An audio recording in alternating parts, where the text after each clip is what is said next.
Assalamualaikum warahmatullahi wabarakatuh. My name is HANI MAISURAH binti ANUAR, and my group, which is group 1, will be presenting our project, which is the analytical and experimental investigation of free damp vibration in a pivoted beam mesh spring system.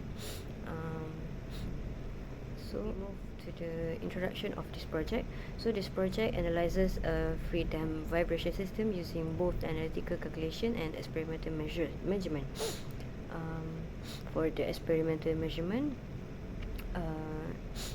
we fabricate the system using hardware and integrate it with software mechanism. The system consists of a pivoted beam with spring, damper and mass. A rotary encoder with ESP8266 was used to measure angular displacement and display the response on a Flutter dashboard. It shows the work distribution that we divide among group members. So the questions that we use for this project. So the question is the T-shaped rod assembly ABCD shown in figure Q1 has negligible mass and support a load of 0.15 kg at point D. It is hinged at B and attached to a damper at point C and a spring at point A. The rod is in equilibrium and the position shown when AC is at horizontal position. So this is not the original question that we take from the past year's question. We have modified it a bit on based on our hardware configuration as we do the experimental setup. So this question have a few things that we need to find, which is the first is the necessary assumption of the model, the equation of motion of the system, and the natural frequency, and also the damping ratio of the system. So for the experimental setup, we need to find the natural frequency and the damping ratio based on the hardware configuration using sensors and mechanical system. These are the core mechanical parts of our system. We've got a 150 gram mass, 40 x 20 aluminum profiles for the frame, ball bearings and gears with a 24 teeth encoders. For the vibration elements, we are using an RC 1/10 damper, a stainless steel spring, plus a stainless steel shafts and hollow bars to hold everything together. Here's our full bill of material and costing breakdown. We have listed every component from the lump mass and LiPo battery to springs, dampers, brackets and fasteners, along with a quantity, source and price. Most hardware was purchased online or locally, while some parts were 3D printed. Total out-of-pocket expenditure comes to 184 ringgit 50 cents. Moving to the electronic side, we've got the ESP8266 for wireless communication, a potentiometer and gear system for measuring rotation, an LED and switch for status indication, and the 3.7 volt battery powering everything through a terminal block. This is how our sensing and control hardware ties into the mechanical structure. This is our detail CAD assembly. On one side, you can see the damper and spring working together to control the motion, while the mass hangs below the pivot point. This layout mirrors our analytical model, letting us directly compare to the simulated and physical system behavior. And here is our completed physical prototype. We can see the damper units on the left side and spring on both arms and the mass suspended below. The orange 3D printed cover houses the electronics on top. So this is the actual assembly we use for our experimental testing. Proceed to the next part. For my part, I will explain the electrical components and software system used in this project.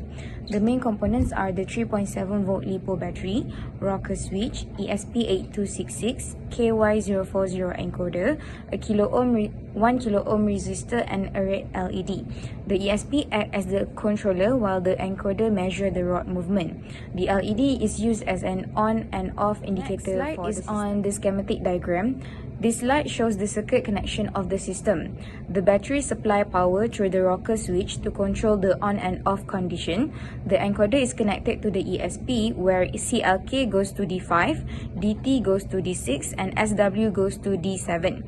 The encoder used 3.3 volt because the ESP works with 3.3 volt logic. The red LED is connected with a 1 kilo ohm resistor as a power. Proceed to the next slide, final electrical wiring assembly. This slide shows the final wiring assembly inside the control box. The ESP, switch, LED and encoder wiring were arranged neatly to make the setup easier to use during testing.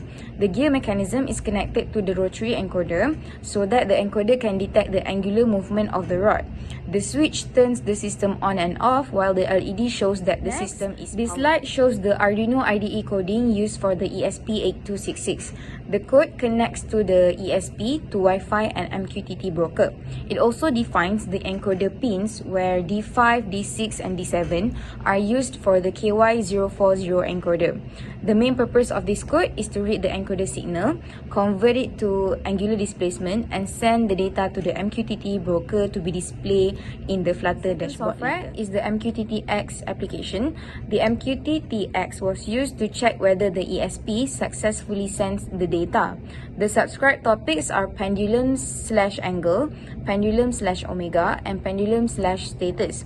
These three topics show the angular velocity and also the system condition. If the data appears in the MQTT-X, it means that the ESP is successfully publishing the software, which is the Flutter dashboard. The dashboard receives the data from MQTT through the WebSocket and display the vibration response in real time.